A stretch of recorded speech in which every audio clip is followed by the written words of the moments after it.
Arestado sa mga pulis ang usa ka alias Dodong Taba, 27 anyos, sa Isla Verde, Barangay 23-C, Davao City, human makuhaan og pistola o gituang shabu ato sa implementasyon sa search warrant Huwebes sa buntag, Disyembre 18, 2025. Subay sa report sa mga pulis, punto kalibre 45 nga pistola ang nakumpiska sa mga otoridad gikan sa dinakpan ug mobalor sa 190,400 pesos ang kantidad sa nasignit nga gituang shabu. Subay sa datos sa Davao City Police, gikan Enero 1 hangtod Disyembre 15 ning tuiga, 422 ka operasyon ang gilusad sa mga otoridad nga miresulta sa pagkasikop sa 150 ka mga indibidwal nga nakuhaan og mga armas ug 185 ka armas ang nakumpiska. Gawas niini, 121 ka armas ang voluntaryong gisurrender samtang 204 ang gi-turnover alang sa safekeeping ubos sa uplan katok sa Dcpo.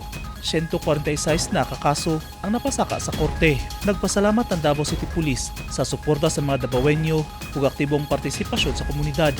Hasta mga opisyal sa lokal gobyerno ug barangay nga padayong miabag sa ilang kampanya batok close firearms. Gipasalig sa Dcpo, mas pakusgan pa nila ang ilang kampanya batok close firearms ilabi na sa area of responsibility sa matag police station. Eugene Hinutan, Newsline Philippines. Stay safe.